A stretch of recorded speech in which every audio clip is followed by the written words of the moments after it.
Então, bom dia a todos e todas. No encontro de hoje, nós iremos buscar identificar as particularidades de cada procedimento, de cada rito a que as ações trabalhistas são submetidas. Em princípio, existem 3 critérios de enquadramento de particularidades ou procedimentos às ações trabalhistas. Nós tínhamos, até 1970, um único critério, que é o que atualmente nós chamamos de rito ordinário. Mas esses critérios passaram a ser alterados a partir da vigência da Lei 5584 de 70. Então, até 1970, até a vigência dessa lei, nós tínhamos uma coisa só, um único procedimento, não fazíamos distinção. Em 1970, foi promulgada a Lei 5584, em que se disse que as ações cujos valores da causa não excedessem a 2 salários mínimos teriam o critério X, né, algumas particularidades que precisariam ser observadas. Olha só o que diz o artigo 2º, parágrafo 3º. Quando o valor fixado para a causa, então o valor da causa, na forma deste artigo, não exceder de 2 vezes o salário mínimo vigente na sede do juízo, será dispensável o resumo dos depoimentos, devendo constar da ata da junta quanto à matéria de fato. E aí vinha o parágrafo 4º deste mesmo artigo 2º e dizia: salvo se versarem sobre matéria constitucional, nenhum recurso caberá das sentenças proferidas nos dissídios da alçada a que se refere o parágrafo anterior, considerado para este fim o valor do salário mínimo à data do ajuizamento da ação. Então vejam que, com a Lei 5584 de 70, foram estabelecidas algumas particularidades. E aí alguns doutrinadores passaram a distinguir entre um suposto rito sumário, que eram das ações que não excedessem a 2 salários mínimos, e um rito ordinário, para aquelas ações acima de 40 salários mínimos.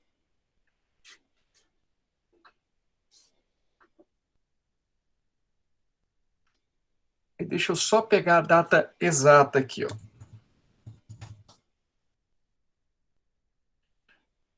Lá para o final da década de 90, né, do século passado, deixa eu pegar a data para ser mais preciso para vocês.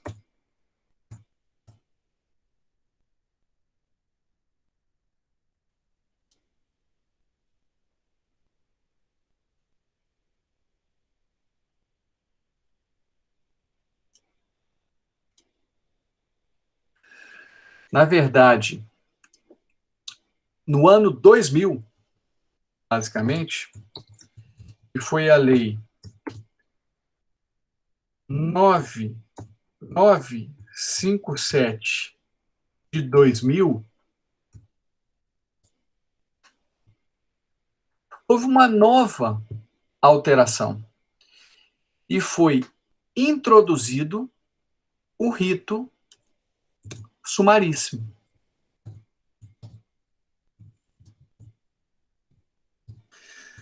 9957 de 2000. E aí a gente ficou com 3 critérios de enquadramento: até 2 salários mínimos, até 40 salários mínimos e acima de 40 salários mínimos. Mas o legislador, ao rito cujas ações tivessem valores da causa não excedentes a 40 salários mínimos, denominou como rito sumaríssimo. Então a gente tinha um rito sumaríssimo e um rito ordinário. E aí ficou, poxa, mas e aquela, né, de até 2 salários mínimos? É rito sumário? Fica meio estranho, né, de chamar de rito sumário quando este valor da causa é até inferior ao que supostamente seria o rito sumaríssimo de 40 salários mínimos, porque rito sumaríssimo tem esse sufixo diminutivo que parece ser menos do que o sumário. Mas o fato é que o legislador nunca denominou as ações submetidas, o procedimento relativo às ações submetidas de até 2 salários mínimos como rito sumário. Isso era coisa da doutrina. Então, hoje em dia, né, o que nós chamamos é que temos 2 ritos, este parece que é o consenso geral, rito sumaríssimo e rito ordinário. Rito sumaríssimo até 40 salários mínimos, rito ordinário acima de 40 salários mínimos. Mas para aquelas ações cujos valores da causa não excederem a 2 salários mínimos, estarão inseridas dentro do rito sumaríssimo, mas com as particularidades da Lei 5584 de 70. Então, para ficar claro para vocês,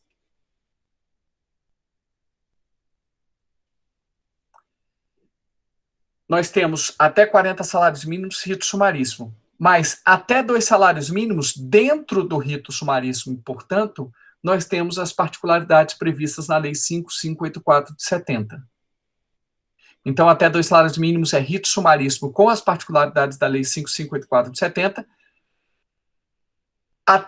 De 2 a 40 salários mínimos é rito sumaríssimo puro. E acima de 40 salários mínimos, nós temos o rito ordinário. Tá?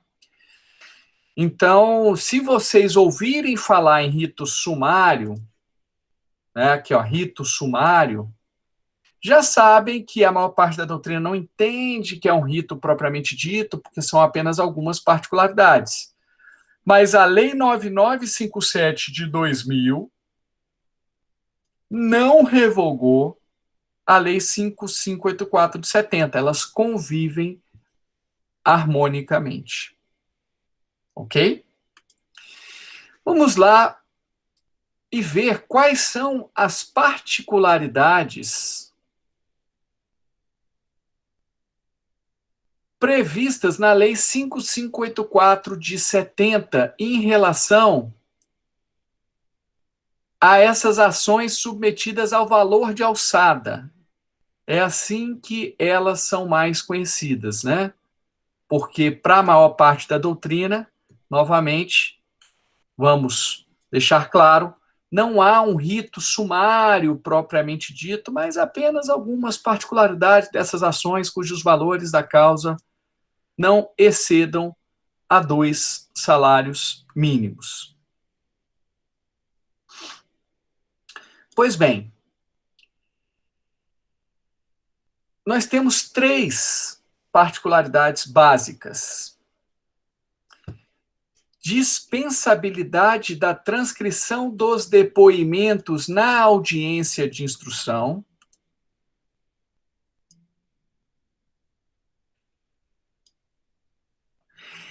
Irrecorribilidade da decisão, salvo se existir matéria constitucional.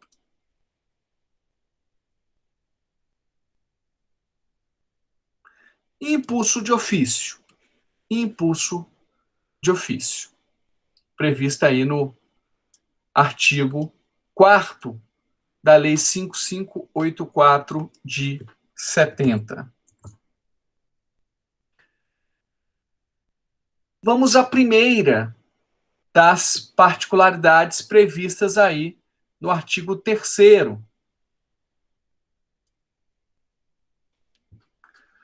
Vamos lá.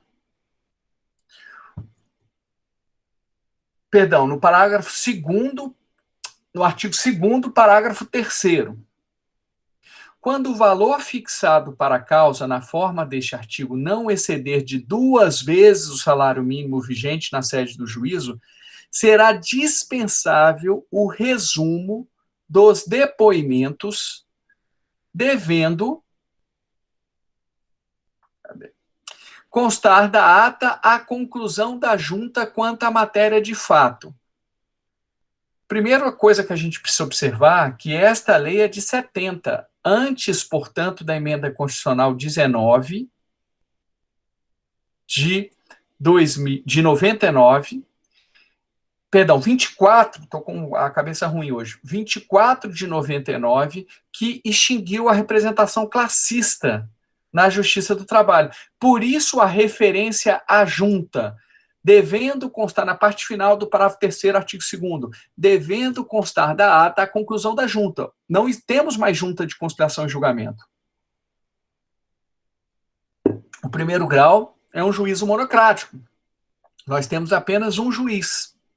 Então, a gente deve ler assim, devendo constar da ata a conclusão do juiz do trabalho quanto à matéria de fato.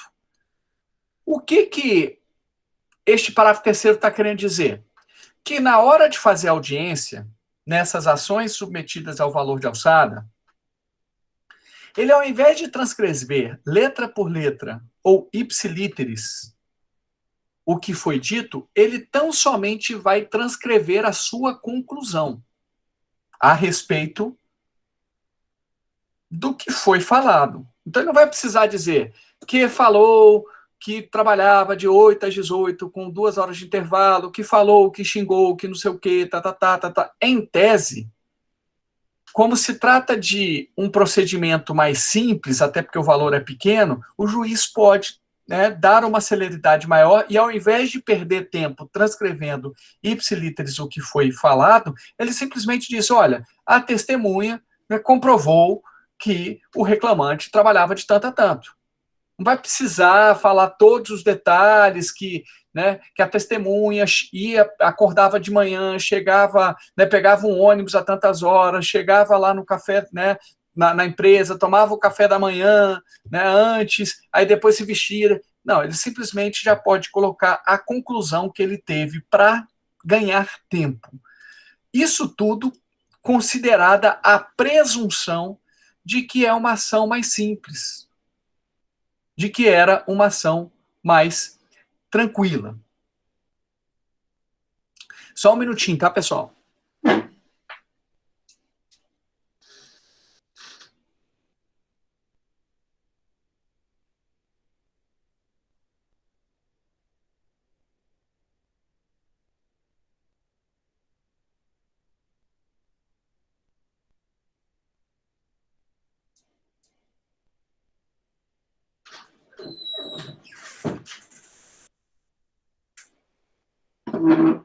Perdão. Pois bem.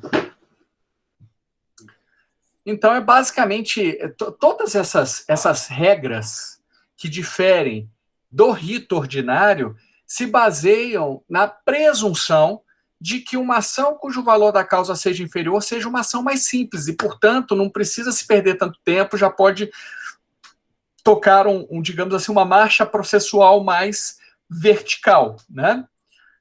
A segunda particularidade, prevista aí no parágrafo 2º, no artigo 2º, parágrafo 4º da mesma lei.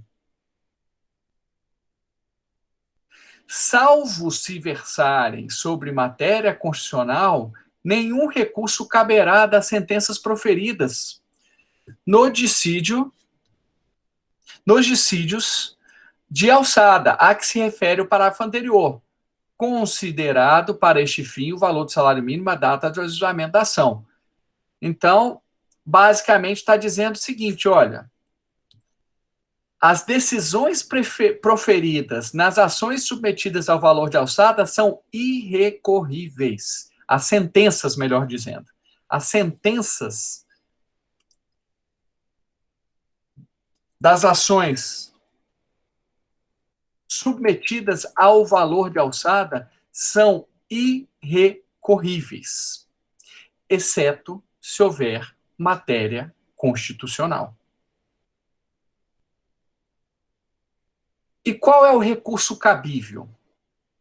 Durante muito tempo se discutiu isso. E aí, num determinado momento, se entendeu que deveria ser o extraordinário, porque supostamente essas decisões seriam de única instância. Mas o TST passou a entender, de forma mais recente, que o recurso cabível para as sentenças das ações submetidas ao valor de alçada, quando houvesse matéria constitucional, é o recurso ordinário. Fazendo um paralelo, vocês ainda que não viram a parte recursal do processo de trabalho, o recurso ordinário é como se fosse o recurso de apelação. É aquele destinado à formação do duplo grau de jurisdição, para que uma instância pudesse rever, reexaminar toda a matéria, né, que a primeira instância analisou. Então, atualmente, a compreensão é de que, se houver matéria constitucional, é possível se recorrer daquela sentença proferida em uma ação submetida ao valor de alçada, mas via recurso ordinário e não recurso extraordinário, que iria direto para o Supremo Tribunal Federal. Me parece que é mais lógico, não faz muito sentido o STF, né, ser a última, perdão, ser a única possibilidade de recorribilidade de uma sentença uma sentença de uma ação submetida ao valor de alçada, que é uma questão muito simples. Né? Quer dizer, iria contra toda a lógica, né, que se baseia essas particularidades. Como é que o Supremo, que deve ser um órgão que analisa questões muito específicas, fique responsável por ser a única possibilidade de uma ação que é basicamente simples. Ah, porque é mais rápido, professor. Realmente, sob essa perspectiva, ia ser muito mais rápido.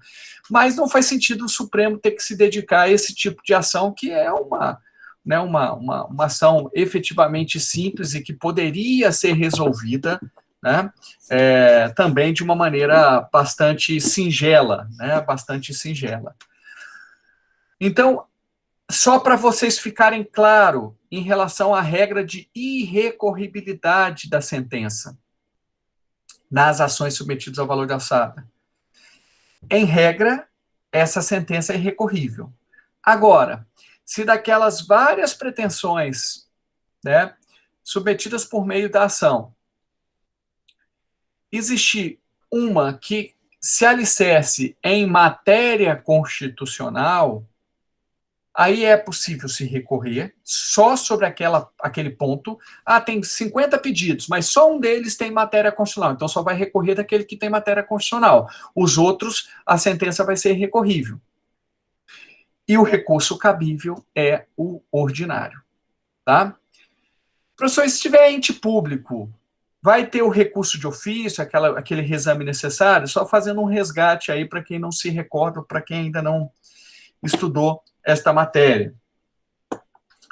Quando a decisão é desfavorável à fazenda pública, obrigatoriamente, pelo artigo 496 do novo CPC, artigo 475, há um comando do juiz do primeiro grau para que a sua decisão seja revista pelo tribunal ad quem, que é o segundo grau. A ideia é que a fazenda pública, né, por envolver interesse público, tem prerrogativas processuais e que todas as decisões que lhe forem desfavoráveis, né, serão reavaliadas de forma automática, ainda que não haja um recurso voluntário da fazenda pública. Agora, a própria legislação estabeleceu algumas exceções a esta questão. também baseadas no valor da causa, porque supostamente há uma presunção de que não eram ações tão importantes assim para, pelo menos, sua perspectiva econômica para a fazenda pública, e quando, né, aquela decisão desfavorável à fazenda pública estiver em consonância aí com a jurisprudência notória, iterativa e atual dos tribunais superiores, porque aí também não faz sentido rever uma decisão que supostamente será confirmada pelos tribunais superiores. Então, só para vocês terem ideia, diz a súmula 303, baseada aí no artigo 496 do CPC. Em dissídio individual, está sujeita ao reexame necessário, mesmo na vigência da Constituição de 88, decisão contrária à fazenda pública, salvo quando a condenação não ultrapassar o valor correspondente. Aí tem várias faixas. Então, se a decisão for desfavorável à fazenda pública, em tese tem que mandar para o segundo grau, para revisão, né? Mesmo sem recurso voluntário, mesmo que a fazenda pública não interponha o seu próprio recurso, exceto se a condenação não ultrapassar 1.000 salários mínimos para a União, respectivas autarquias e fundações de direito público, 500 salários mínimos para os estados, Distrito Federal, respectivas autarquias e fundações de direito público e os municípios que constituam as capitais do estado. Então, a capital de cada estado, né? No caso, por exemplo, vamos pensar aí de Pernambuco, capital de Recife. Então, uma decisão desfavorável ao município de Recife. Se for inferior, né, ou até, né, 500 salários mínimos, não haverá o recurso de ofício, a remessa de ofício, o reexame necessário. E 100 salários mínimos para todos os demais municípios e respectivas autarquias e fundações de direito público. Então, primeiro critério baseado em condenação a partir, né, do vetor salário mínimo. Aí também não será sujeito ao duplo grau de jurisdição a decisão fundada em súmula ou orientação jurisprudencial do Tribunal Superior do Trabalho, acórdão proferido pelo STF ou pelo Tribunal Superior do Trabalho em julgamento de recursos repetitivos, porque também são de observância obrigatória, entendimento firmado em incidente de resolução de demandas repetitivos ou de assunção de competência, mesma situação, entendimento coincidente com orientação vinculante firmada no âmbito administrativo do próprio ente público, consolidada em manifestação, parecer ou súmula administrativa.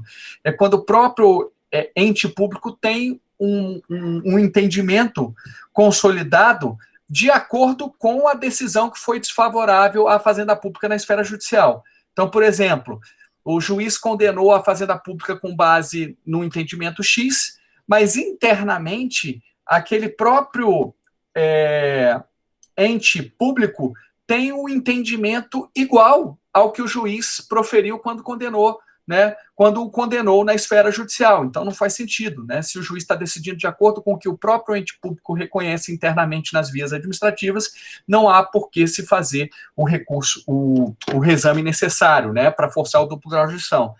Professor, mas isso impede que a fazenda pública apresente o seu recurso voluntário? Não. Isso aqui só está dizendo que não haverá o reexame necessário, o de ofício, aquele comando que consta da sentença no seguinte sentido: considerando que a decisão foi desfavorável à fazenda pública, remeto os autos para reexame necessário do Tribunal Regional do Trabalho. Não haverá esse comando, mas se o ente público quiser apresentar o seu recurso voluntário, ele pode fazê-lo e aí o Tribunal Regional vai ser obrigado a analisar, tá? Normalmente, mesmo nas situações em que há reexame necessário, porque é uma decisão desfavorável à fazenda pública, mas que não há, né, o impedimento previsto aí no artigo 496 relacionado, né, ao valor da condenação e ao tipo de decisão, o próprio ente público apresenta o seu recurso voluntário. Então, normalmente é assim que acontece. Tá? Tem o comando do juiz de primeiro grau dizendo: olha, reveja a minha decisão, a minha sentença, porque é desfavorável à fazenda pública e a condenação é muito alta, né? Além daqueles limites de 100, 500 e 1.000 salários mínimos em cada faixa, e aquela decisão não tem jurisprudência do TST consolidada, tá? Mesmo assim, o ente público apresenta o seu próprio recurso, porque, na verdade, esse reexame necessário, que alguns chamam de recurso de ofício, Eu prefiro até chamar de reexame necessário, porque não é um recurso, o recurso é um ato de vontade, e você não pode pressupor que o juiz tem vontade de recorrer sua própria decisão, da sua própria decisão, é completamente ilógico isso, né? Na verdade, é só um comando determinado por lei. O juiz de primeiro grau que proferiu a decisão contrária à fazenda pública é obrigado a mandar a sua sentença para cima, né, para que o tribunal reexamine aquela questão, independentemente do recurso da parte. Mas isso não impede que a Fazenda Pública apresente o seu recurso com as suas razões. Porque nesse reexame necessário, não haverá razão do juiz. O juiz não vai fundamentar contrário à sua sentença. Só para vocês terem ideia, esse reexame necessário, esse comando, ele vem lá na parte dispositiva da sentença, que nós já vimos, né, o que é a parte dispositiva, em 2 linhas. Mais ou menos assim, remeta-se o processo, né, remetam-se os autos ao reexame necessário. Ponto. Aí já se sabe, né, o serventuário da Justiça já sabe o seguinte, opa, ainda que não tenha recurso da Fazenda Pública, e quem é a Fazenda Pública? União, Estados, município, Distrito Federal, autarquias e fundações públicas correspondentes, né? Então, ainda que não tenha o recurso voluntário da parte, o serventuário da Justiça sabe que ele tem que enviar esses autos lá para cima. Beleza? Alguma dúvida?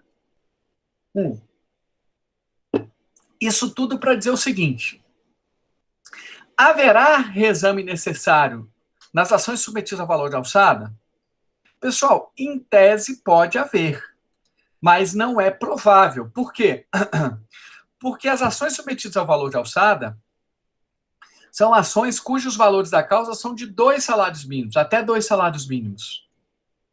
Como é que uma ação cujo valor da causa tem até 2 salários mínimos vai ter uma condenação superior, vou colocar a faixa menor, a 100 salários mínimos, que é o pressuposto para que, né, seja ultrapassado para que haja um reexame necessário, segundo o artigo 496.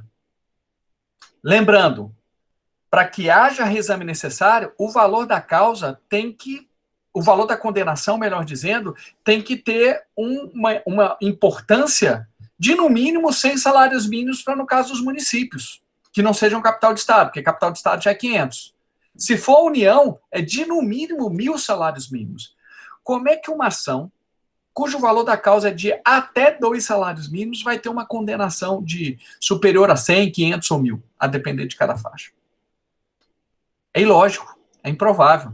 Então, assim, a gente pode afirmar que não tem reexame necessário no valor da salda por essa situação. Não é lógico que tenha, não tem como ter, né? Mas, em tese, não há nada no artigo 496 dizendo o seguinte, olha, não vai ter reexame de ofício nas ações submetidas ao valor da alçada. A conclusão que nós chegamos é que uma ação submetida ao valor da alçada nunca ultrapassará esses limites aqui estabelecidos, que são pressupostos para que haja o reexame necessário. Beleza? E, finalmente, o parágrafo 4º, artigo 2º. Perdão, artigo 4º. Esse é o artigo 4º mesmo.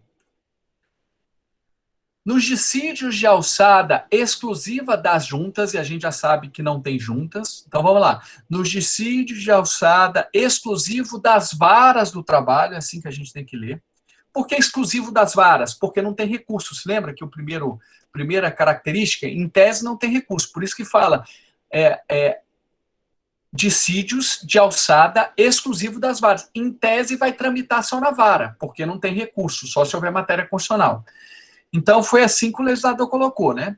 Nos dissídios de alçada exclusivo das varas e naqueles em que os empregados e os empregadores reclamarem pessoalmente, o processo poderá ser impulsionado de ofício pelo juiz, né?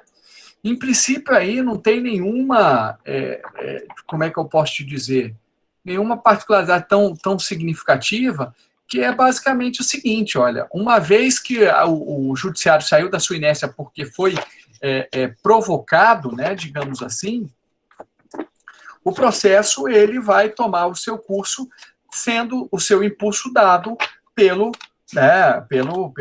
próprio juiz.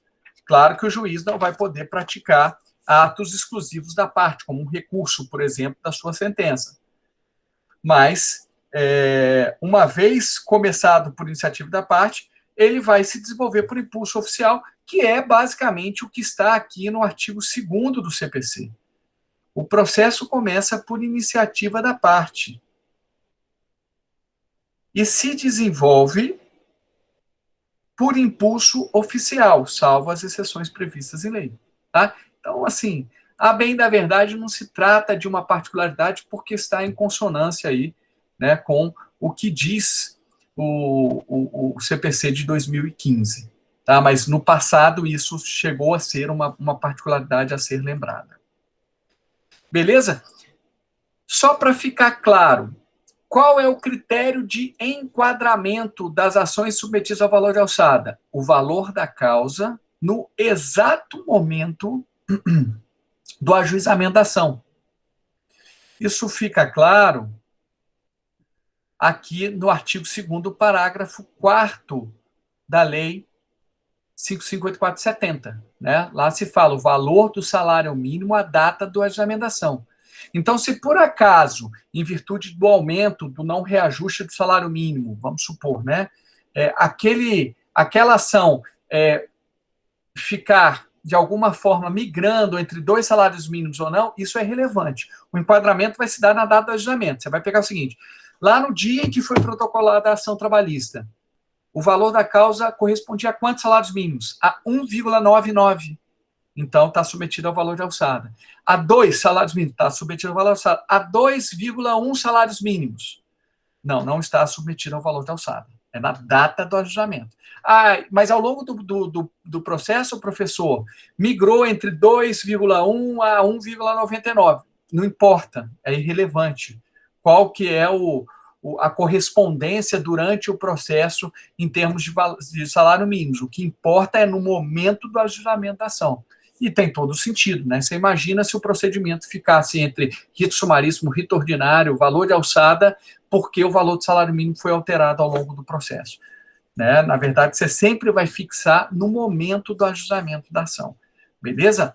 Já deixamos claro que a Lei 5.584/70 não foi revogada pela Lei 9.957, que implementou, né, o rito sumaríssimo no processo do trabalho. Tá? Então, são dispositivos que, de alguma forma, coexistem harmonicamente. Da mesma maneira, a Lei 5.54 não foi, como é que eu posso dizer, ela foi recepcionada, né, pela Constituição, ela não tem qualquer tipo de colisão com a Constituição de 88. Professor, mas essa história aí da decisão ser irrecorrível, isso não ofenderia o duplo grau de jurisdição, que está previsto aí no artigo 5º, inciso 55? Bem, primeiro, o duplo grau de jurisdição, a doutrina majoritária entende que não se trata de um princípio constitucional quando estamos nos referindo a questões cíveis. Tá? O duplo grau existem, inclusive, na própria Constituição, exceções de ações que são submetidas a uma única instância. Não há obrigatoriedade para o duplo grau de jurisdição em todas as situações. Se trata de um pressuposto processual previsto aí, né, em alguns dispositivos infraconstitucionais. Então, já começa por aí. Tá bom, então, em virtude disso, não há qualquer colisão com a Constituição, perfeito? Perfeito. A Lei 5.584 foi recepcionada pela Constituição, porque o duplo grau de jurisdição não é, no que se refere a questões trabalhistas, um dispositivo de natureza constitucional. Mas é possível fixar o valor da alçada ao salário mínimo? Não existe uma proibição no artigo 7º, inciso 4, que diz que o salário mínimo não pode ser indexado para qualquer efeito, para efeitos econômicos, né, pessoal? Para a submissão de ações a procedimentos, não há qualquer tipo de impedimento. Por que o artigo 7º, inciso 4, proíbe a indexação ao salário mínimo? Justamente para evitar a inflação e o efeito em cascata, porque imagina se um contrato fosse baseado em salários mínimos. O meu salário agora é de 5 salários mínimos. O advogado que eu contratei me cobra aí 2 salários mínimos por mês. Você imagina se fosse assim. Toda vez que aumentasse o salário mínimo, ia ter um efeito cascata e aumentar vários contratos. Isso ia gerar inflação. Então, para evitar isso, o artigo 7º, inciso 4, proíbe a fixação para fins econômicos do salário mínimo, ao salário mínimo, né? E mais, né? Poderia acontecer o seguinte: como tudo estaria fixado em salário mínimo, que é algo que é reajustado todo ano, o governo poderia ficar desestimulado a aumentar o salário mínimo, porque ele ia saber o seguinte: olha, se eu aumentar o salário mínimo, vai aumentar tudo que é preço, né? Um carro tá indexado ao salário mínimo, né? Você vai comprar lá uma Mercedes a 1.000 salários mínimos. 1.000 não, até tem, né? Mas 100 salários mínimos, vamos lá, 150, 200. O governo ia falar o seguinte: não vou aumentar o salário mínimo, porque se aumentar, vai aumentar o preço de tudo e vai gerar inflação. Então, isso ia pressionar o valor do salário mínimo, que teria um efeito social muito ruim, né? Porque as pessoas que recebem salário mínimo mesmo são pessoas que são vulneráveis economicamente, não têm capacidade de poupança, são pessoas que não estão recebendo assim um salário tão significativo assim. E aí não ia aumentar o salário mínimo, porque isso geraria uma pressão no preço do salário mínimo, né, e para evitar uma inflação, o governo não se sentiria estimulado a aumentar o salário mínimo. Então, é proibida a fixação de preços em salário mínimo. Quando vocês forem advogados, vocês não vão poder chegar para o cliente e falar de vocês: olha, eu cobro um salário mínimo aí pelos meus serviços por mês, eu cobro 2, eu cobro 5, eu cobro 10. Isso é proibido. Tem gente até que faz, mas não pode.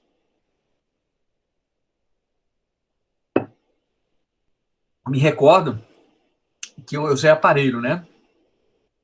Quando eu tinha 11 anos. Aí o dentista, ele cobrava meio salário mínimo de manutenção. O salário mínimo na época era muito baixo. Hoje em dia você pensa, pô, manutenção de aparelho, R$ 500, né, mais ou menos, seria algo muito significativo. Mas na época o salário mínimo era muito baixo, né? Foi a partir dos anos 2000 que houve uma política aí de aumento do salário mínimo significativo, de forma significativa, sempre com aumentos, digamos, reais, né? Não é o reajuste apenas da inflação. Atualmente é que essa política ela foi revertida. De todo modo, se fazia, né? Se fazia. A gente está falando aí de um período posterior à Constituição de 88, mas era uma praxe se fazer isso, né? Porque de alguma maneira era uma garantia de que haveria um reajuste anual, porque o salário mínimo tinha lá o seu reajustezinho, né? Mas, assim, atualmente é certeza, não se pode, né, reajustar com base em salário mínimo, né? Você não pode fixar o preço de um produto com base no salário mínimo. Então, para deixar claro, a Lei 5.584 de 70, ela foi recepcionada pela Constituição, não há nada que colida com a Constituição de 88, tampouco foi revogada pela Lei 9.957 de 70. Eu estava até aqui antes fazendo aqui uma pesquisa, né, para ver como é que... Vou até colocar aqui para vocês, ó, para ver como é que estava a situação lá no TST. Uma guia. Eu acho que... Será que é essa aqui? Vamos ver.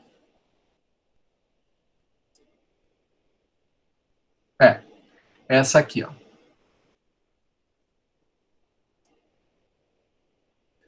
Então, aqui, ó, só para vocês entenderem. Tratando-se de causas em que o valor de alçada é inferior a 2 salários mínimos, que é justamente o que dispõe a Lei 5.584 de 70, olha ela aqui, ó.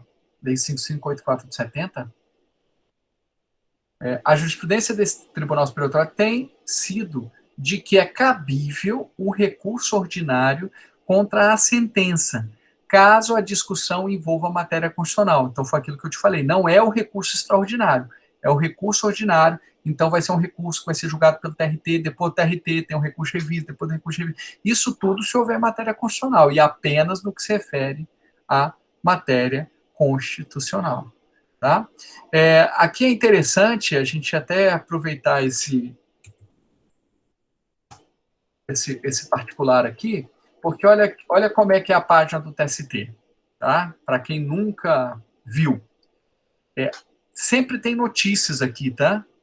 Empregada submetida a teste de gravidez, a demissão não será indenizada. Olha que interessante essa decisão aqui, ó. Interessante, não estou dizendo que eu concordo, não, tá? Mas, nesse caso, é bem interessante isso. Porque o empregador, quando ele dispensa uma empregada, ele não sabe se ela está grávida ou não. E aí, uma forma de ele até preservar o emprego dessa empregada é oferecer o teste de gravidez. Né? Então, aqui está dizendo o seguinte: olha, o empregador aqui, né, pediu para a empregada fazer o teste de gravidez, ele não vai ser responsabilizado, não está causando um dano moral à empregada, enfim. Ele, na verdade, está até buscando ajudá-la, porque se ela estiver grávida, ele não vai poder dispensar. Então, foi uma decisão interessante, né? Existem discussões no sentido, mas ninguém pode ser submetido a qualquer tipo de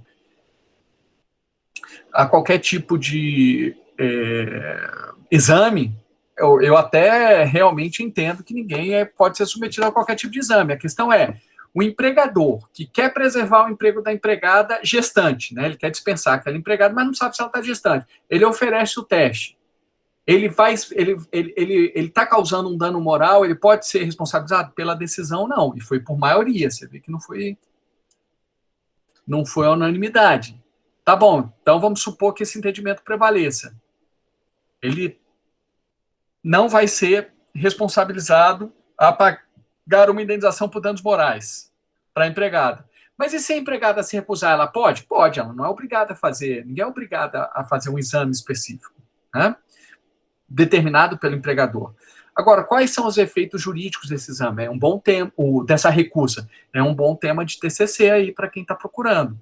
Né? Primeira pergunta, né, do trabalho do TCC. O empregador pode oferecer a realização de um teste de gravidez no momento da dispensa? No momento da dispensa, eu, Cristiano, entendo que sim. No momento da admissão, não, porque no momento da admissão, se ela estiver grávida, ele não contrata. É discriminatório. Mas no momento da dispensa, o oferecimento do teste de gravidez é justamente para preservar o emprego de uma empregada que pode estar grávida e ela mesma não saber. Tá. Segunda pergunta. Se ele submete a empregada a um teste de gravidez na rescisão contratual e não na admissão. Na admissão ele vai ser condenado por indenização por danos morais. Mas na rescisão contratual, ele está ofendendo a intimidade da empregada, ele pode ser responsabilizado, ele vai ter que pagar a indenização por danos morais? Segunda pergunta. Esta decisão está entendendo que não, por maioria. Terceira pergunta. E se a empregada se recusar a fazer? Ela mesmo assim vai ter a garantia no emprego? Você vê, são 3 perguntas aí para uma questão importante envolvendo a mesma situação. Tá? Então, acho que aí é um bom tema de TCC. Olha aqui, ó, o juiz da 10ª Vara de Manaus indeferiu a indenização.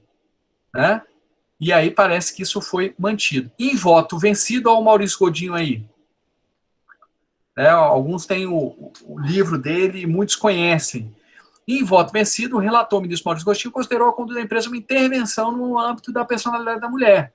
Segundo ele, o empregador pode ter tido a melhor das intenções, ele reconhece que é uma boa intenção, mas invadiu a intimidade da trabalhadora. Esse tema é superior à vontade do empregador. É uma posição. Mas, sinceramente, eu entendo um pouco diferente, que eu entendo assim, que é até uma medida para proteger a empregada gestante. O empregador oferecer.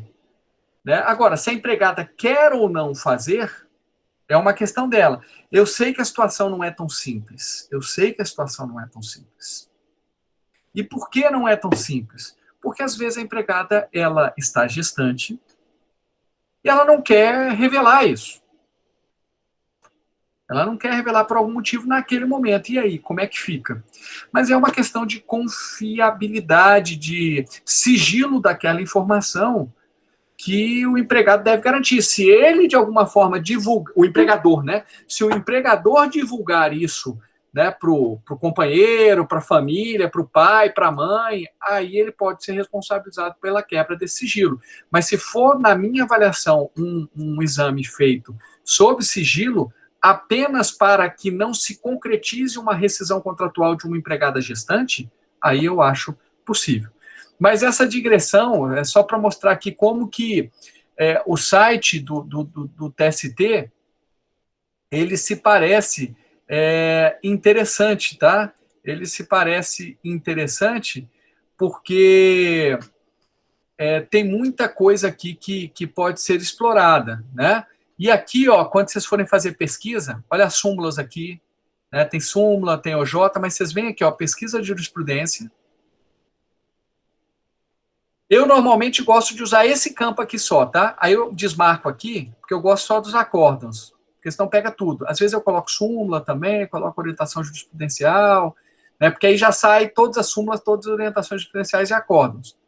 Mas as súmulas e as orientações, normalmente eu já conheço de cabeça. Aí eu venho aqui, ó, só para vocês verem, coloco aspas aqui, ó, valor de alçada. E vamos ver se sai aqui, recurso ordinário. Tá. Não saiu nada, ó, acórdão zero. Então vamos tirar aqui, ó. Por que eu gosto de usar este campo aqui? Porque vai pegar só nas ementas.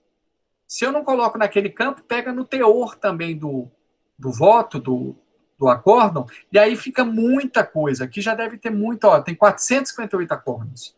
Já tem muito acórdão aqui. Se eu uso o outro campo, já fica muito pior, entendeu? Já fica muito pior, tio. Aqui, ó, se eu uso esse aqui, ó, contendo as palavras, vai pegar tudo, né? Eu prefiro aqui que ele realça, né, o termo pesquisado e fica mais fácil de visualizar. Beleza?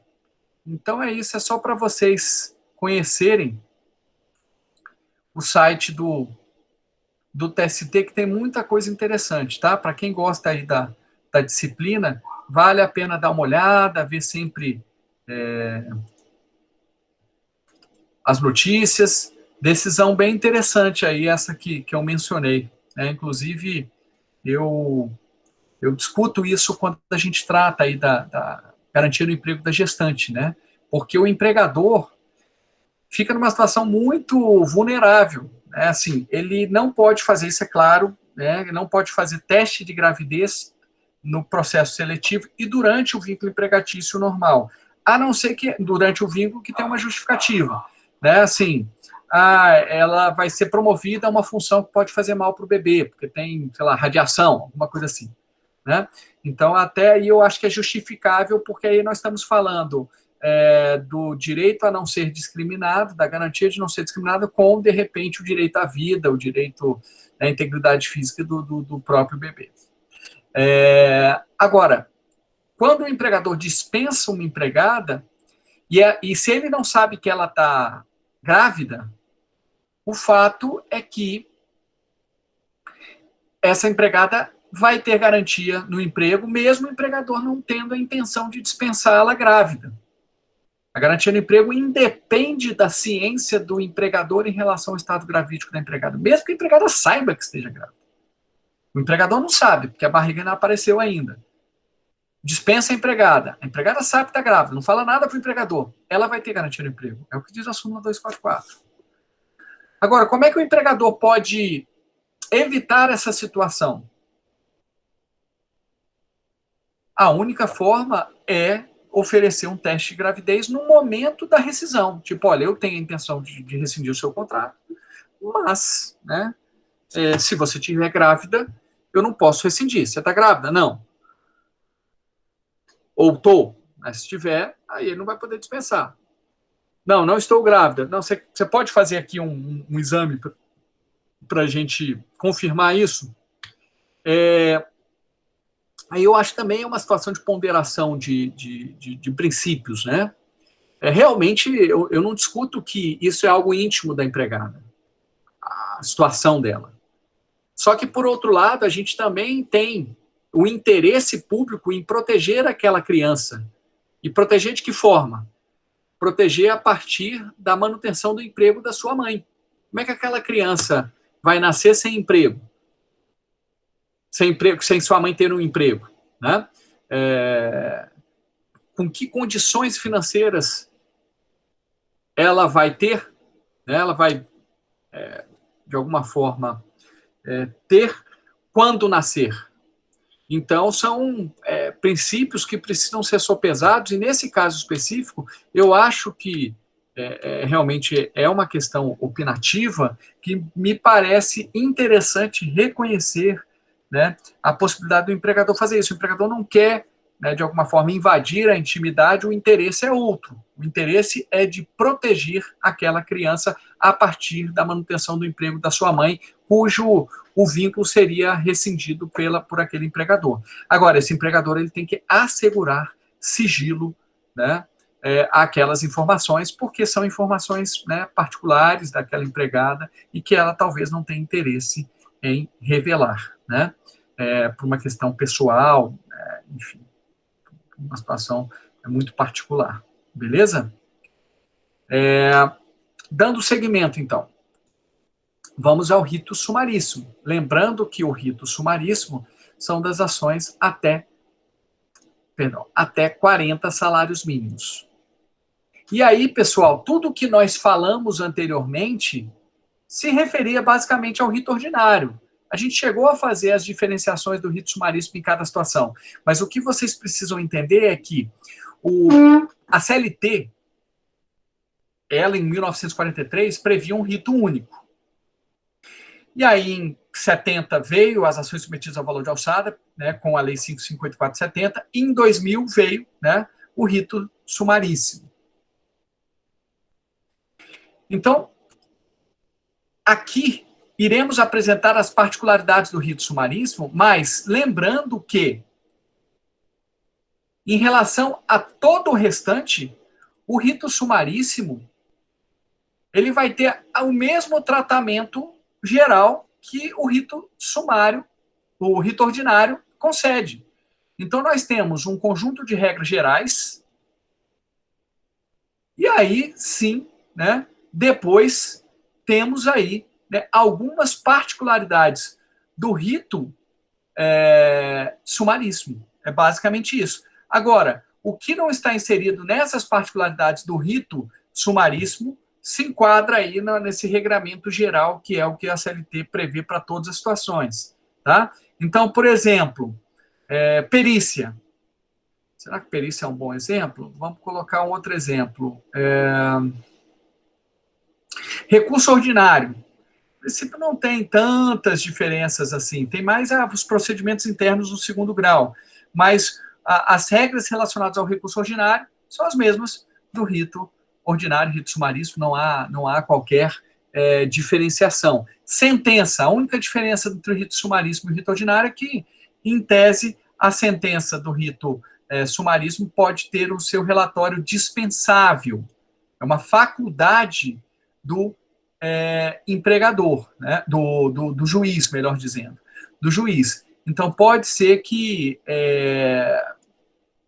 haja essa distinção, mas no restante, exatamente igual. Pressupostos processuais, condições de ação. Via de regra, nós temos aí o mesmo tipo de tratamento entre rito ordinário e rito sumaríssimo.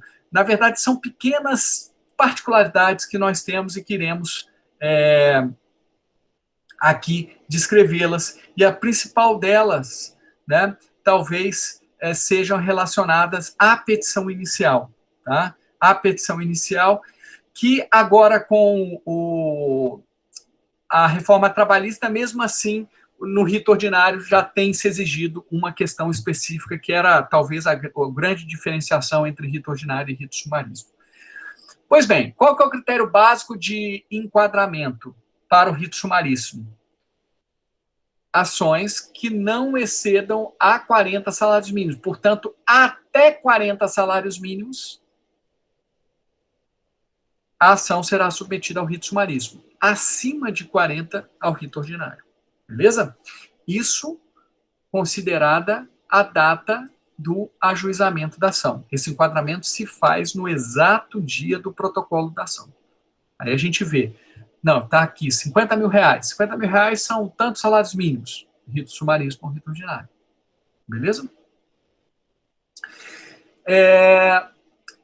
A Lei 9957, ela introduz aqui letras ao artigo 852, tá?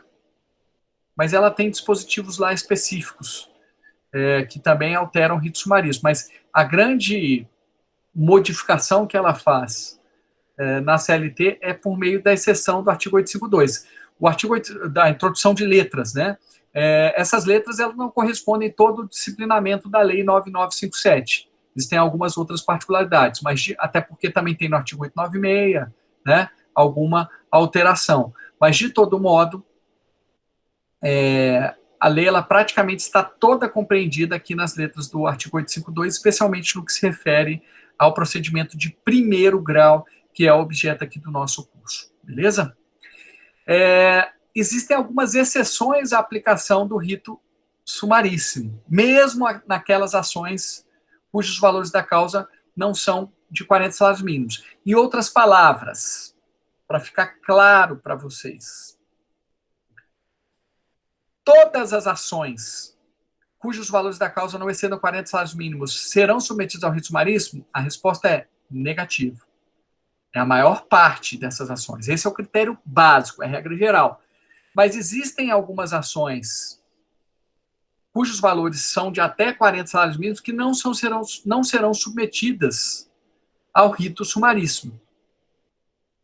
Porque a própria lei exclui da incidência do rito sumaríssimo essas situações. A começar pela exceção implícita das ações coletivas. Em outras palavras, apenas os dissídios individuais serão submetidos ao rito sumaríssimo. As ações de natureza coletiva, como uma ação civil pública, por exemplo, não será submetida ao rito sumaríssimo. Vou pegar aqui para vocês para demonstrar onde está esta exceção implícita. Eu falo implícita porque precisa de uma interpretação, não está de forma explícita na CLT. 852 caput, olha só, os dissídios individuais cujo valor não exceda 40 vezes o salário mínimo vigente na data do ajuizamento da reclamação ficam submetidos ao procedimento sumaríssimo. Os dissídios individuais. Se são os dissídios individuais, né, a contrário senso, né, os dissídios coletivos, as ações coletivas não são submetidas ao rito sumaríssimo. Beleza? Aí vem uma exceção explícita, que está expressa no parágrafo único do artigo 852-A. Estão excluídas do procedimento sumaríssimo as demandas em que a parte é administração pública, autárquica e fundacional. Administração pública direta, ou seja, União, Estados, municípios e Distrito Federal. As autarquias e fundações públicas correspondentes a esses entes, a União, Estados, municípios e Distrito Federal. Então, se, por exemplo, eu tenho o reclamante ajuiza uma ação, cujo valor da causa na data de ajuizamento é de 20 salários mínimos, só que ajuiza em desfavor da União, esta ação não tramitará sob o rito sumaríssimo. Esta ação tramitará sob o rito ordinário. Professor, mas a ação tem o valor da causa inferior a 40 salários mínimos.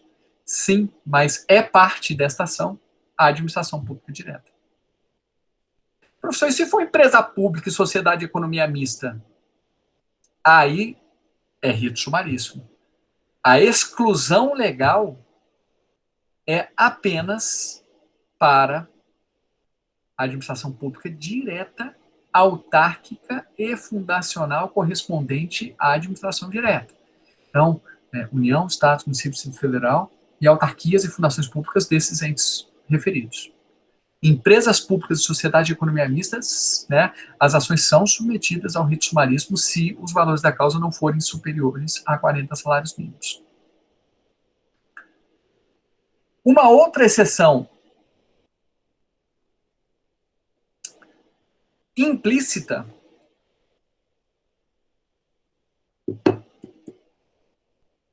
é aquela do reclamado que está em local incerto ou não sabido. Por quê? Porque é requisito da petição inicial no rito sumaríssimo indicar corretamente o endereço do réu. Se o réu... E há uma expressa proibição de citação por edital.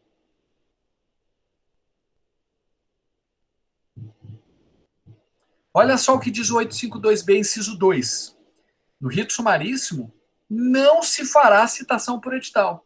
Como é que você cita alguém que está no lugar incerto ou não sabido? Por edital. Então, como é que eu vou citar um reclamado por edital numa ação cujo valor é de até 40 salários mínimos, se a própria lei não me permite fazer isso no rito sumaríssimo? Vamos supor que eu tenho uma ação lá de 20 salários mínimos. Então seria rito sumaríssimo. Mas o reclamado sumiu, fechou a porta lá da empresa e está em local não sabido ou incerto. Como é que eu vou citá-lo? Como é que eu vou ajuizar uma ação? É só por edital. Eu vou citá-lo. Agora, a própria lei diz que eu não posso citar no rito sumaríssimo. Então, alguns doutrinadores e juízes entendem o seguinte: olha, se já se sabe de antemão que o réu está em local não sabido ou incerto, se já se sabe de antemão que a citação deve ser feita por edital, este autor, ele ajuiza uma ação pedindo para que seja submetida ao rito ordinário, porque o réu encontra-se em local não sabido incerto e que é necessária a citação por edital. Então ele tem que fazer isso tudo na petição inicial. Porque, obviamente, ele não pode ser prejudicado, esse empregado. Ele não tem culpa que o réu fugiu. Não deixou o paradeiro, não deixou o endereço para ser citado. Não poderíamos concluir que, nesse caso, então ele cansou, ele não vai poder ajuizar a ação nunca. Isso violaria o princípio ao acesso à jurisdição, que é uma garantia constitucional de todo cidadão. Então a solução não pode ser essa. A solução teria que, nesse caso, ou permitir que seja o rito sumaríssimo, ou dizer o seguinte: nesse caso, então tem que ser rito ordinário. Bem, e a jurisprudência, a doutrina, em princípio, tem entendido que, nesse caso, já que há uma expressa proibição de citação por edital, que deve ser o rito ordinário. Mas ele tem que informar isso desde o início, na petição inicial. Essa é a compreensão de alguns. Professor, mas vamos supor que seja a seguinte situação. O réu não sabe que o réu trabalhou numa empresa, foi dispensado, depois de 6 meses, dentro do prazo recursal de 2 anos, ele ajuizou uma ação. Mas ele nunca mais voltou lá, ele não sabe de nada, né? Se a empresa está lá, se não está, ele acha que está lá. Ajuizou uma ação. Informou o endereço que ele trabalhou. Essa ação foi recebida, né? Lembrando os atos intermediários. Foi protocolada, recebida, distribuída a uma vara, enfim. E aí, chegando lá na vara, o servidor público determinou lá a comunicação postal, né? Portanto, a ciência e a intimação ao mesmo tempo, tem natureza híbrida esse primeiro ato, né? A ciência lá no endereço informado pelo autor. Endereço informado do réu pelo autor. Aí o carteiro foi lá no endereço do réu e viu que a empresa está fechada. Não tem, ou tem uma outra empresa lá. Aí volta lá o AR, aviso de recebimento, lá aquele recibinho, né, das comunicações postais por AR, que é um serviço dos Correios, com a informação: empresa mudou-se de local. Tem lá no AR, tem várias alternativas: endereço insuficiente, notificação recusada, ausente 3 vezes, e tem mudou-se de endereço. Tem lá, mudou-se de endereço. Aí, isso é juntado aos autos. O reclamante chega e fala assim: mas eu não sei onde é que ele está, quero a citação por edital. E agora, José, o que fazer? Existem 2 procedimentos adotados, via de regra. E são 2 procedimentos excludentes, né? Só para você ver a riqueza do direito. Tem juiz que, numa situação como essa, converte o procedimento de sumaríssimo para ordinário. No seguinte sentido, houve mudança do endereço, então o réu está em local não sabido incerto, segundo informado pelo reclamante aqui na manifestação dele. Então, converto o rito de sumaríssimo para ordinário e determino a citação por edital. É uma forma de proceder. Agora, o parágrafo 1º do artigo 852b diz o seguinte: o não atendimento pelo reclamante do disposto nos incisos 1 e 2, e o inciso 2 é justamente que fala que o reclamante, na petição inicial, tem que informar o endereço correto. Então, o não atendimento pelo reclamante do disposto nos incisos 1 e 2 desse artigo importará no arquivamento da reclamação. O que é o arquivamento? A extinção. Então, segundo o parágrafo 1º aqui, a literalidade, pelo menos, se o autor informou o endereço incorreto, e o endereço incorreto, sob a perspectiva de que é um endereço que não viabilizou a citação do réu, esta ação precisa ser extinta, este processo precisa ser extinto sem resolução de mérito. Essa ação precisa ser arquivada. É o que está aqui. O não atendimento pelo reclamante do requisito, né, de indicar corretamente o nome e endereço do reclamado importará no arquivamento da reclamação. Aqui, de forma literal. Então, alguns juízes arquivam a ação trabalhista quando desta situação que eu retratei. Porque entendem que o autor, ao juizar uma ação, ele deve diligenciar, ele deve investigar se o réu está naquele endereço ainda, quando do ajuizamento da ação. E qual é a ideia? A ideia é não perder tempo, pessoal. A ideia é o seguinte: essa é uma obrigação do autor. Sabe? Não dá para a gente perder tempo no rito ordinário de forma desnecessária. Ele não fez o dever de casa, não diligenciou para saber se o réu estava lá no endereço ainda, então vai arquivar. Agora, lembrando, este arquivamento gera coisa julgada o quê? Formal apenas. Isso não impede que o autor ajuize a mesma ação, né, posteriormente. E aí ele vai ter que ir atrás desse endereço. Beleza? Alguém pode estar pensando assim, então é muito mais fácil aí sempre colocar o valor da causa acima de 40 salários mínimos, porque aí não corre esse risco. Não é assim, né? O CPC ele estabelece alguns critérios para se chegar ao valor da causa. E o critério básico é a soma dos pedidos, dos valores dos pedidos. Então não dá para simplesmente você chutar um número aleatório.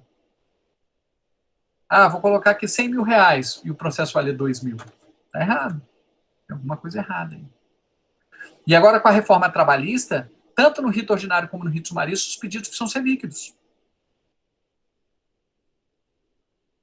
Antigamente não, antes da reforma. Os pedidos não precisavam ser líquidos. Agora precisa. Então, é só somar os pedidos. 1.000 mais 1.000 mais 1.000 mais 1.000, tem que dar 4.000. Não dá para dizer que dá 60 mil. Tá? Então, nós temos esses dois posicionamentos. A gente, assim, para vocês ficarem mais tranquilos, né, eu acho que a gente, quando tem muita divergência, a gente tem que, especialmente em provas objetivas, a gente tem que ir pela literalidade sempre. A não ser que já existe um entendimento consolidado, uma súmula, que não é o caso.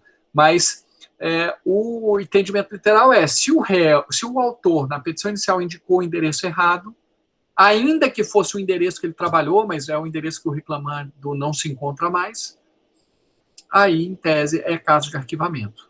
Tá? Para que não seja arquivado desde o início, desde o protocolo da ação trabalhista, o reclamante tem que informar, olha, o réu está em local não sabido incerto, preciso da citação por edital, então, ainda que o valor da causa seja inferior a 40 salários mínimos, eu quero que essa ação tramite no rito ordinário. Aí é beleza, porque ele desde o início está informando. Agora, se ele provocou o atraso do processo porque indicou um endereço que não está atualizado do réu, aí a ação tem que ser arquivada. Beleza? Então é aí digamos, uma exceção explícita da submissão ao rito sumaríssimo, quando desde o início o reclamante informa que o réu encontra-se em local incerto ou não sabido. Quais são as particularidades do rito sumaríssimo? Na petição inicial nós temos basicamente duas. A indicação correta do nome e do endereço do réu, para que não haja determinação de emenda e atraso desnecessário, lembrando sempre que no rito sumaríssimo a ideia é que o procedimento seja mais célere, porque a ação é mais simples. A presunção é de que, como o valor da causa é menor, então a ação é simples, então o procedimento é mais célere. Não há espaço para determinar a emenda da petição inicial. Então, desde o início, o autor precisa indicar corretamente o nome e endereço. Professor, mas e se ele não souber, né? Ele sabe que o empregador dele trabalhava numa chácara e que o dono da chácara chamava Toninho. Aí é uma situação muito especial, né? Ele não vai deixar de ajuizar a ação porque não conhece todas as informações. A culpa não é dele. Ele pode ir lá colocar Toninho, mas, né, eu acho que entra muito dentro daquela situação em que talvez a ação não seja submetida ao rito sumaríssimo, mas sim ao rito ordinário. Eu confesso que em situações muito especiais eu não acho muito interessante o judiciário negar o rito sumaríssimo, porque, de todo modo, a culpa não é do empregado, né? do reclamante.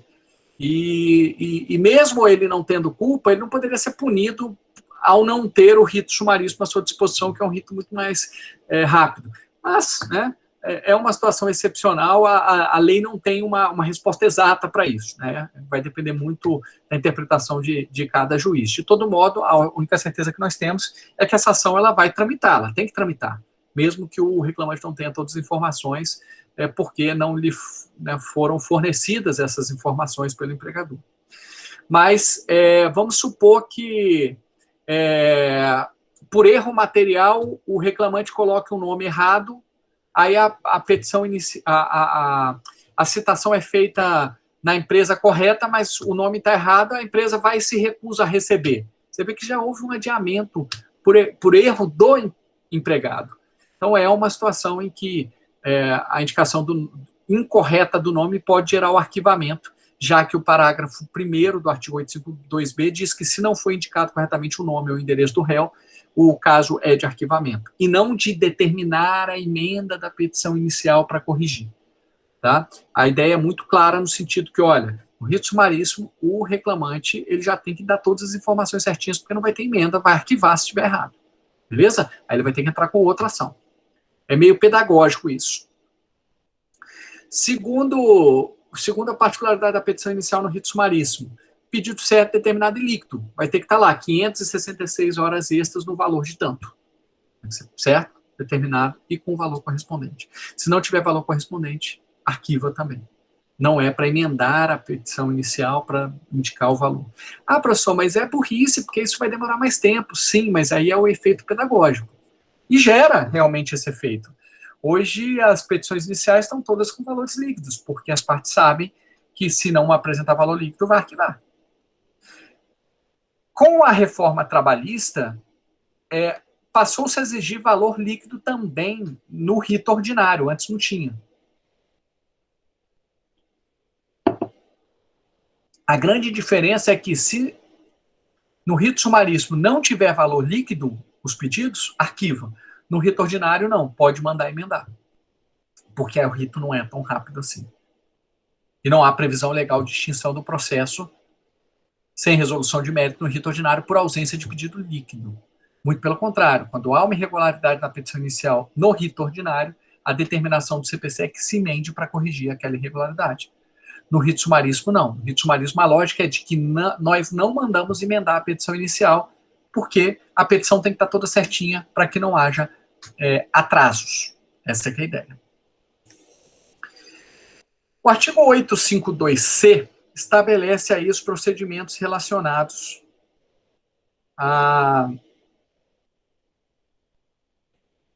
às audiências, né? Artigo 852C e seguintes.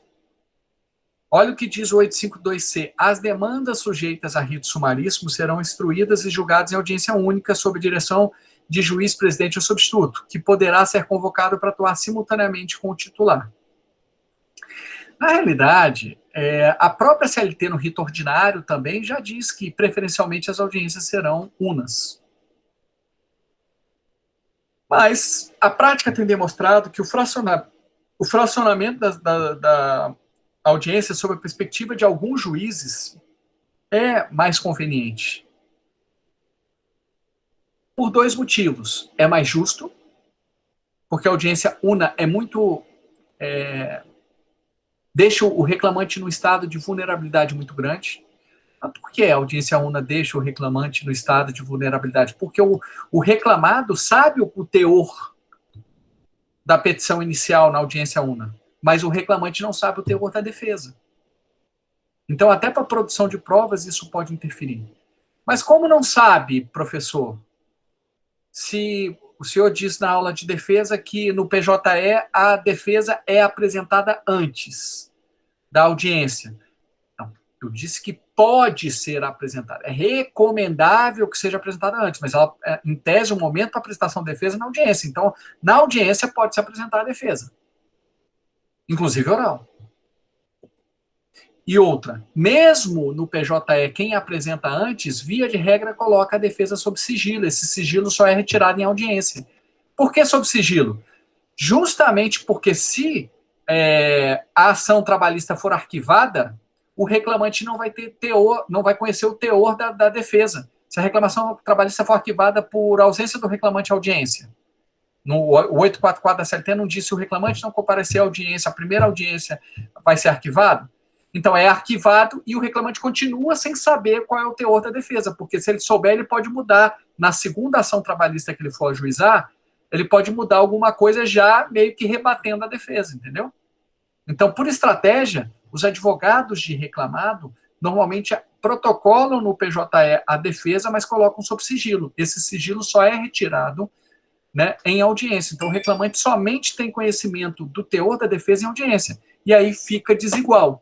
Porque o reclamado pode chamar todas as testemunhas sabendo qual que era a tese do reclamante. Mas o reclamante não sabe muito bem o que o reclamado vai dizer. Como é que ele vai escolher bem as suas testemunhas? Viu como é que é desigual? Então, alguns juízes fazem o seguinte, eu não faço audiência una. Aquela em que eu, né, faço praticamente todos os atos numa única audiência. Lá na 11ª, a gente desmembra. Tem juízes que desmembram todas as audiências, tem juízes que fazem todas as audiências unas, e tem juízes que fazem o seguinte, rito ordinário, eles desmembram, rito sumaríssimo fazem una, porque o processo, a marcha processual precisa ser mais rápida. Né? O que diz a CLT? Preferencialmente as audiências são unas, porque pensou numa coisa muito pouco complexa, muito simples, que resolveria tudo ali com a sentença, inclusive sentença oral do juiz, que depois seria em 48 horas juntada lá no processo no dia da audiência, depois da audiência. É algo que hoje não corresponde à realidade. Os processos são complexos, mesmo no rito sumaríssimo, podem ser complexos, e é recomendável que se desmembre, né, na minha avaliação, por esses motivos informados. O artigo 852H, parágrafo 7º, diz aqui as hipóteses em que, supostamente, o juiz poderia interromper, né, a audiência, ou desmembrar, digamos assim, interrompida a audiência, o prosseguimento de solução dá-se no prazo máximo de 30 dias. Cadê? Tem lá uma situação específica informando sobre a possibilidade de desmembramento, né? É o parágrafo 7º mesmo, né? Porque se ele pode interromper e prosseguir no outro dia, está dizendo que, em tese, pode-se desmembrar, né, esta audiência. Mas o fato é que hoje em dia a gente nem mais justifica, né, o desmembramento. Já a vara já faz dessa forma e a justificativa é implícita, né, tanto para ser algo mais razoável para o reclamante, né, mais justo sob a perspectiva do reclamante, como também como uma forma de melhor dimensionar a distribuição do trabalho. O rito sumaríssimo, ao contrário do rito ordinário, tem uma tentativa inicial obrigatória de acordo. No rito ordinário são duas, tá? A do rito sumaríssimo corresponde àquela primeira do rito ordinário, porque no rito ordinário ainda tem uma segunda após as razões finais. No rito sumaríssimo, é aqui, ó, não é? Aberta a sessão, então, aberta a audiência, o juiz esclarecerá as partes presentes sobre as vantagens de conciliação e usará os meios adequados de persuasão para a solução conciliatória do litígio, em qualquer fase da audiência. Tá? Então, obrigatoriamente, só tem essa. Já no rito ordinário, nós temos, após as razões finais, também uma outra possibilidade de acordo. Uma tentativa obrigatória de acordo.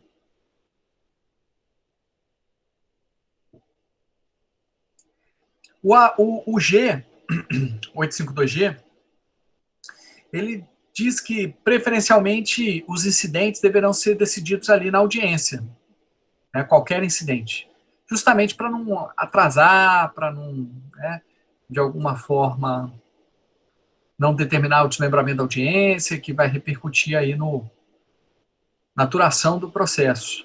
Mas, né, pode acontecer de haver uma necessidade de decisão futura, por uma questão específica. Mas, em tese, as decisões dos incidentes são imediatas. Quanto à defesa do réu, aí não há muitas particularidades, apenas tem se admitido que, ao invés de uma reconvenção, se faça um pedido contraposto na própria contestação, né? Agora, se quiser apresentar reconvenção, aí é possível também, e obviamente a audiência vai ter que ser fracionada nesse caso, porque vai ter que abrir prazo para o autor reconvindo apresentar sua defesa à reconvenção. O 852H, parágrafo 1º, né, fala em réplica. Olha aqui a previsão de réplica no rito sumaríssimo, e nós não temos no rito ordinário de forma expressa, mas a gente acaba entendendo que sim. Que é a réplica instantânea, né, porque como a audiência em tese seria única, em tese, aí já se pede para que o autor se manifeste imediatamente sobre os documentos e defesa apresentada pelo reclamado. Sobre os documentos apresentados por uma das partes, manifestar-se-á imediatamente a parte contrária, sem interrupção da audiência, salvo absoluta impossibilidade a critério do juiz. Aí, mais algo que pode determinar o fracionamento da audiência una. Vem um calhamaço de documentos aí na defesa, o juiz fala, não dá para o reclamante olhar com calma todos esses documentos e apresentar sua réplica espontânea. Então, vou fracionar a audiência e dar um prazo de 5 dias para o reclamante apresentar a sua réplica, sua manifestação. Quanto às testemunhas, a quantidade também é diferenciada, tá? No rito sumaríssimo são só 2 testemunhas por parte. Até 2. Não é obrigado a trazer nenhuma testemunha, mas até 2. Mas a parte que eu ouvi 3, 4. Em tese, ela não tem esse direito de ouvir 3 ou 4, só pode até 2. E no rito ordinário? 3. E no inquérito para apuração de falta grave? 6. 6 testemunhas. A intimação de testemunha também é diferente. No rito ordinário, vocês se lembram? Em tese, as testemunhas comparecerão espontaneamente. Caso elas não compareçam à audiência, o juiz, de ofício, a requerimento da parte, marcará uma nova audiência determinando a intimação, né, dessas testemunhas. É assim que está lá no artigo 825 da CLT, 845 da CLT. No rito sumaríssimo, não. As testemunhas deverão comparecer espontaneamente, mas o juiz só vai intimar as testemunhas se o reclamante e o reclamado comprovarem que fizeram o convite de participação dessas testemunhas. 852H, parágrafo 3º. Só será deferida intimação da testemunha pelo juiz, né, que comprovadamente convidada a deixar de comparecer. Não comparecendo a testemunha intimada, o juiz poderá determinar sua imediata condição coercitiva. Tá? Então, para deixar claro, qual que é a grande diferença do rito sumaríssimo do rito ordinário? é que no rito ordinário, a parte não precisa comprovar que convidou a testemunha para o juiz intimá-la. No rito sumaríssimo, pela lei, a parte, para que o juiz determine a intimação da testemunha, a parte tem que comprovar, olha, eu intimei antes a testemunha, ela não veio, então eu vou precisar da sua ajuda aí, da ajuda da justiça para que ela compareça. Essa é a grande diferença. Agora, isso é a teoria, tá? Na prática, a gente tem usado o 455 do CPC. O que diz o 455 do CPC? Justamente para evitar esses adiamentos de audiência. Antes da audiência de instrução, seja para quem faz audiência una ou audiência desmembrada, o juiz vai perguntar, vai falar assim para as partes, ó, as testemunhas podem comparecer espontaneamente, ou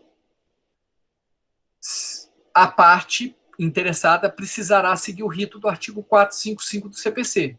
Então, na realidade, esta maneira, né, este procedimento está fora aqui dos dispositivos da CLT.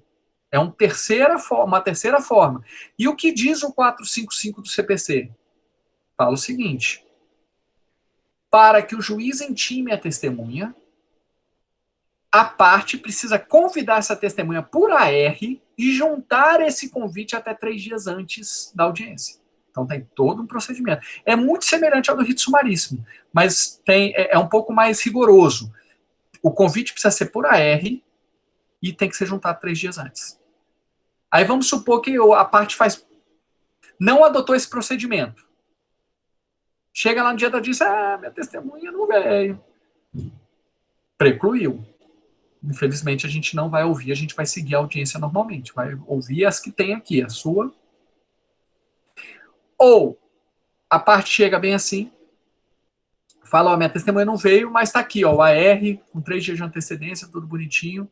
Aí o juiz falando, tudo bem, então vamos adiar a audiência, né, e intimar essa testemunha para o oficial de justiça, às vezes, né, enfim, para que ela seja ouvida.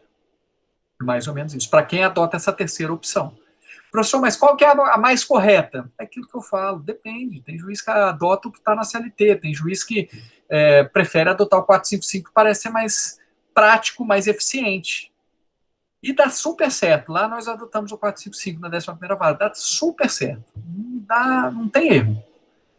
É muito raro aparecer um advogado, minha testemunha não veio, quero adiar a audiência, doutor, você seguiu o 455? Porque expressamente a gente diz que ele tem que seguir, antes da audiência. Está avisado que ele precisa seguir esse rito. Não.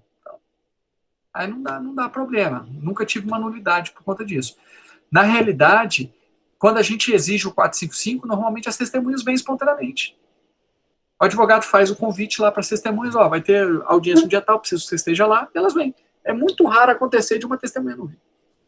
E aí dá certinho, tá? Quanto à prova técnica, nós temos aí o artigo 852H, parágrafo 4º, somente quando a prova do fato exigir ou for legalmente imposta, será defendida a prova técnica. O que é a prova técnica? A perícia, tá? A perícia. Então não tem muita diferença da perícia. Sentença. Qual que é a diferença do rito ordinário para o rito sumaríssimo? No rito ordinário, nós temos aquelas 3 partes da sentença obrigatória, relatório, fundamentação e dispositivo. No rito sumaríssimo, se faculta ao juiz apresentar relatório. Se ele não quiser apresentar o relatório, não há qualquer nulidade no rito sumaríssimo. Nós temos aqui alguns procedimentos de 2º grau, né? Distribuição imediata. Chega lá, o recurso já distribui imediatamente, o relator tem 10 dias para relatar, né, e já inclui imediatamente em pauta. Se houver necessidade de parecer do Ministério Público por uma questão específica, vai ser um parecer oral. O acórdão pode ser uma mera certidão para ser mais rápido, mas eu não acho isso recomendável para fins de pré-questionamento, porque ainda que seja uma certidão, tem que ter lá a fundamentação. Né? Aqui a gente não adota isso não, tá? Na 10ª região. E há uma possibilidade de que se faça uma turma especial só para rito sumaríssimo. Aqui também nós não temos. As 3 turmas pegam rito ordinário e rito sumaríssimo normalmente. Mas se quiser fazer lá uma 4ª turma só para julgar recurso ordinário e rito sumaríssimo, pode fazer. No recurso de revista, os pressupostos de admissibilidade do recurso de revista são diferentes, tá? No rito ordinário e no rito sumaríssimo. Vocês não viram recursos ainda, mas apenas adiantando, né, aqui até mudou o parágrafo. Deixa eu ver se eu acho aqui. É o parágrafo 9º. Mudou para antes era o parágrafo 6º. Ó, nas causas sujeitas ao procedimento sumaríssimo, somente será admitido recurso de revista por contrariedade à súmula de jurisprudência uniforme do TST ou súmula vinculante do Supremo Tribunal Federal.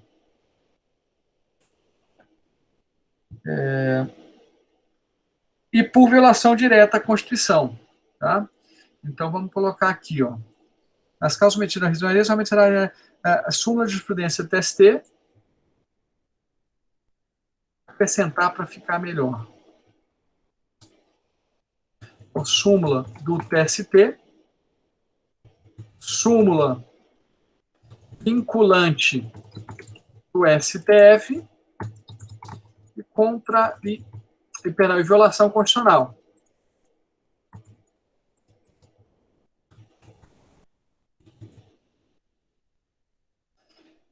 Pessoal, e por contrariedade ao OJ do TST, vocês se lembram lá que no TST nós temos súmulas e OJs. As OJs é o entendimento consolidado do TST, mas elas têm um quórum de aprovação inferior às súmulas. Então, elas também correspondem à jurisprudência majoritária do TST, iterativa, notória, enfim. Agora, elas têm um quórum de aprovação menor. Bem, e aí nós temos a súmula 442 do TST, que diz o seguinte: nas causas sujeitas ao procedimento sumaríssimo, a admissibilidade do recurso de revista está limitada à demonstração de violação direta, dispositivo de Constituição, contrariedade à súmula TST, está ainda na redação antiga, tá? Não coloca a súmula vinculante do STF, que foi introduzida depois, mas também súmula vinculante do STF, não se admitindo o recurso por contrariedade ao OJ. Então, por OJ, não é possível a admissibilidade do recurso de revista. Só para ficar claro para vocês o que é um recurso de revista, que eu falei na primeira aula isso, né? Eu estabeleci mais ou menos de onde a gente partia e aonde a gente chegava. Então, nós temos a sentença, dessa sentença do juiz de primeiro grau cabe recurso ordinário, que será julgado pelo TRT. Do acórdão do TRT, cabe o recurso de revista para o TST. É como se fosse um RESP. Só que, no recurso de revista, pode existir matéria constitucional. No RESP, não. Porque aí no RESP tem que ser o RESP e o recurso extraordinário ao mesmo tempo, né? No recurso de revista, não. Você vai interpor um recurso de revista e desse acórdão do TST é que, se for o caso, você vai interpor recurso extraordinário, se não couber recursos de embargos, enfim, mas é uma outra situação. O que vocês precisam saber é que a admissibilidade do recurso de revista ela é bem mais restritiva do que a admissibilidade do recurso de revista no rito sumaríssimo, é bem mais restritiva do que a admissibilidade do recurso de revista no rito ordinário. No rito ordinário, ainda cabe recurso de revista por violação à lei federal, à divergência jurisprudencial, à OJ da STI. No rito sumaríssimo, não. No rito sumaríssimo é só para contrariedade à súmula do TST, contrariedade à súmula vinculante do STF e violação constitucional. Não cabe por lei federal, violação à lei federal, e não cabe por divergência jurisprudencial. Tá? Então, é essa a grande diferença aí que vocês precisam observar. E entender que a admissibilidade do recurso de revista no rito sumaríssimo é menor. Pela lógica, ela tem que ser mais excepcional, tem que ser mais restritiva, porque é um rito que tem que andar mais rápido. Tá? No rito ordinário, não. No rito ordinário já é mais amplo. Beleza? E aí nós finalmente encerramos com a súmula 405 do TST, que fala de recurso de embargos, que é das decisões das turmas, né, do acórdão de turma do TST, caberia recurso de embargos. E aí a súmula 405 não é a 405. Deixa eu ver aqui se eu localizo. Será que é 455? Pode ser.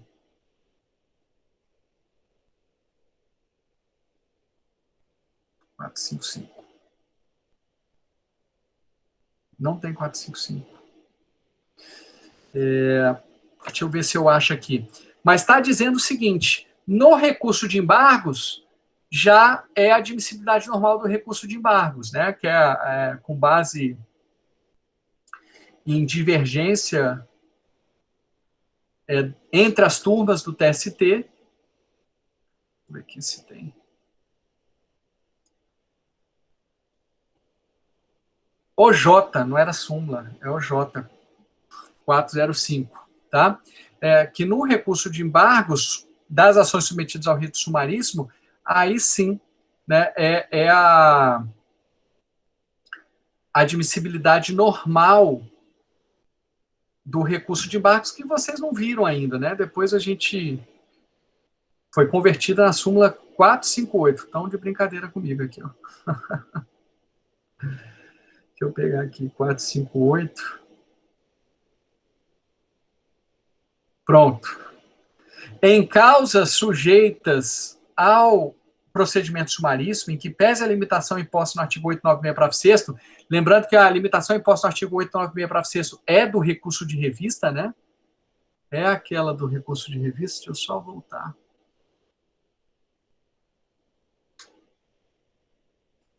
Aqui.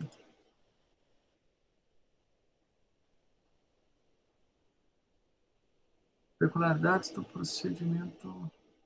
Agora eu me perdi onde é que está o rito sumaríssimo. Deixa eu ver. Inícios de sentença.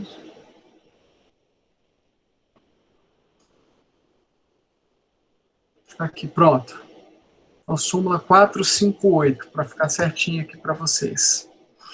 Então, vamos lá. Súmula 458. Em causas sujeitas ao procedimento sumaríssimo, em que pese a limitação imposta no 896, parágrafo 6º, a interposição do recurso de revista, admite-se os embargos interpostos na vigência da Lei 11.496, que conferiu nova redação ao artigo 894 da CLT, quando demonstrada a divergência jurisprudencial entre turmas do TST fundada em interpretação diversas acerca do mesmo dispositivo constitucional ou de matéria sumulada. Tá? Então, dos acórdãos de turma do TST, mesmo no rito sumaríssimo, aí não vai ter diferença entre rito sumaríssimo e rito ordinário, é cabível o recurso de embargos, né, quando houver divergência entre turmas do TST acerca da aplicação do mesmo dispositivo constitucional de matéria simulada.